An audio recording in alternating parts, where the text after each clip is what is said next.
दो शब्द इनके खुशहाल जीवन के लिए बताइए। ऐसा है, आज देव उठानी एकादशी है। आज का दिन किसानों के लिए, देश के श्रमिकों के लिए और सभी जनता के लिए बहुत महत्वपूर्ण दिन है, पवित्र दिन है। हम लोग किसान पृष्ठभूमि से आते हैं।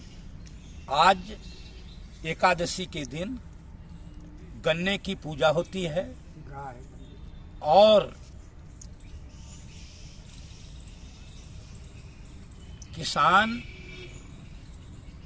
का ये मानना है कि गन्ना का रस जो एकादशी के पहले एकादशी तक पक जाता है, पूरा अच्छा उससे गुड़ बनता है। आज के दिन से ही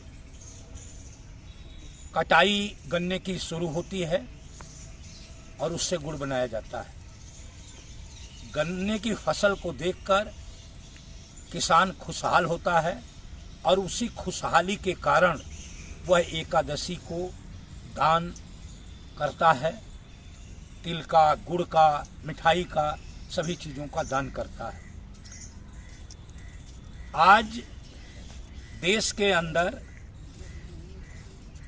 मनीषियों और मंत्रदृष्टाओं ने बहुत से पर्व और त्योहार इसलिए इजाद किए हैं कि जिससे लोग आपस में मिल सकें, भाईचारा, प्रेम, न्याय और बंधुत्व की भावना समाज के अंदर बढ़े, लोग एक दूसरे से मिलकर रहें। आज़ादी के 75 वर्ष बाद भी आज हम कमज़ोर पड़ रहे हैं। प्रेम और भाईचारा में नफरत और असहिष्णुता बढ़ती जा रही है। उसे ही ख़त्म करने के लिए ये व्रत और त्यौहार हैं कि हम आपस में मिलकर लोगों के दुख और सुख में समान समझकर लोगों की मदद करें, लोगों की सेवा करें। कई बार कंप्लेंट भी की है लोगों ने, लेकिन इस पे प्रशासन ने कोई खासा इंतजाम नहीं किया। क्या कहेंगे? ऐसा है, हमने माननीय मुख्यमंत्री जी को भी और चीफ सेक्रेटरी जी को भी पत्र लिखा और जन सुनवाई पोर्टल पर भी डाला। यहाँ पर सबसे बड़ी समस्या महिलाओं की, पुरुषों की टॉयलेट की है।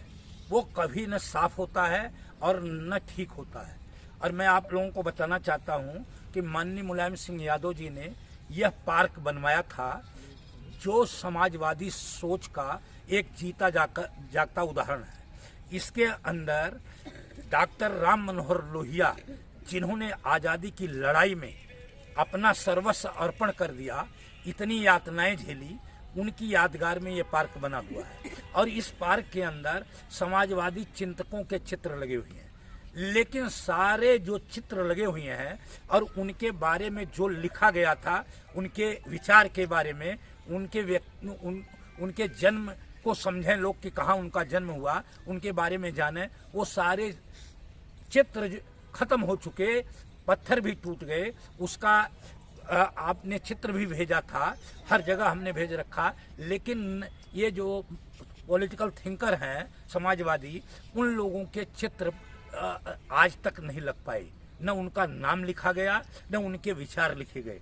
तो मेरा ये इस अवसर पर, एकादशी के अवसर पर, ये प्रशासन शासन से मांग है कि विचारधारा हमारी कुछ भी हो सकती है, सरकार किसी की भी हो सकती है, लेकिन यह पार्क तो आम जनता का है, सबका पार्क है। और यहाँ पर हजारों लोग सुबह शाम आकर स्वास्थ्य लाभ करते हैं। इसकी दुर्दशा नहीं होनी चाहिए। उनके जो आवश्यकताएं हैं, जैसे टॉयलेट है, पानी की व्यवस्था है, और भी कई व्यवस्थाएं हैं। कुछ बरसात से भी छायादार दिखाई देता है कि बरसात के दिनों में लोग आ जाते हैं, वर्षा आ जाती है, तो जो छाया के लगे हैं वो दूर दूर लगे, वो पास पास हो जाए और अच्छा लगने लगेगा लोगों को, और बैठने की सुविधा भी हो जाए। हाँ, बैठने की सुविधा नहीं है। हाँ। बैठने जी अंतु भाई, व्यवस्था आप देख रहे हैं जिस तरीके से बना था पार्क, और बनने के बाद आज क्या हाल हुआ। जिस तरीके बाबा ने बताया कि पार्क में अगर बरसात आ जाए तो रुकने की व्यवस्था नहीं है। तो शासन प्रशासन को इस पर ध्यान देना चाहिए। इसकी जो आप ये देखेंगे लोहिया जी की मूर्ति के नीचे जो लाइटें लगी थी, इसको लोगों ने तोड़ के पीतेदानी बना रखा है। तो ये शासन और प्रशासन के लिए शर्म की बात है कि इतने बड़े व्यक्तित्व के नीचे, व्यक्ति के नीचे ऐसी दुर्दशा हो रही है, उनका नाम खराब किया जा रहा है। तो मेरे माननीय सरकार से अनुरोध है कि इस पार्क की साफ सफाई करें, जैसे पुरुष और महिलाओं के लिए शौचालय बनवाएं और पीने के पानी की व्यवस्था करें। यहाँ पर महिलाएं 200 रुपये रोज मिलते हैं इन्हें, और उसमें भी कहीं न कहीं कटौती हो जाती है। इनकी तनख्वाहें बढ़ाई जाएं, और हमारी मांग है कि इन्हें कम से कम जो सबसे न्यूनतम मजदूरी है वो मजदूरी दी जाए, क्योंकि न्यूनतम मजदूरी भी अगर नहीं दी जाएगी तो यह लोग अपने बच्चों का कैसे गुजारा कर सकते हैं। और आज कारण यही है कि हमारे देश के अंदर न्यूनतम मजदूरी न मिलने के कारण 80-90 करोड़ लोगों को 5 किलो अनाज देना पड़ रहा है, और शिक्षा की हालत बहुत गंभीर है। यहाँ 200 रुपये में ये आटा दाल, और इतनी महंगाई चरम पर पहुंच गई है, ये अपने दाल आटा चावल का इंतजाम करें या अपने बच्चों को पढ़ा सकते हैं। इसलिए इस अवसर पर हम मांग करते हैं, और सभी लोगों के साथ मांग करते हैं कि इनको न्यूनतम मजदूरी दी जाए। भाई क्या बताएंगे आप, इनकी मजदूरी न्यूनतम नहीं है, जैसे नेताजी ने बताया, इन्होंने भी बताया, क्या कहेंगे साहब सरकार से? क्या पहले देश के प्रधानमंत्री जी से निवेदन है, जिस तरीके से उन्हें श्रमिक वर्ग से बड़ा प्यार है, ऐसा फोटो में देखने को मिलता है। आप चाहे प्रयागराज देख ले, गुजरात देख ले, जहां भी जो साफ सफाई करने वाले लोग हैं उनके साथ फोटो खिंचवाने का प्रधानमंत्री जी बहुत काम करते हैं। तो मैं साहब से निवेदन करूंगा कि अगर आपको सच में मजदूरों से प्यार है, श्रमिक वर्ग से प्यार है, तो जो लोग पार्क की साफ सफाई में व्यवस्था करने का काम कर रहे हैं उनकी व्यवस्था की जाए, उनके जीने खाने की व्यवस्था की जाए। सिर्फ फोटो खिंचवाने से काम नहीं चलेगा। जो लोग सच में धरातल पर मेहनत करने का काम कर रहे हैं, स्वच्छता अभियान में सबसे महत्वपूर्ण भूमिका निभाने का काम कर रहे हैं, तो मेरी सरकार से निवेदन है कि आप उनकी जो आमदनी है उसे बढ़ाने का काम करें, जिससे वो अपने परिवार का पालन पोषण कर सके और अपने बच्चों को निम्न तरीके से शिक्षा देने की व्यवस्था करें।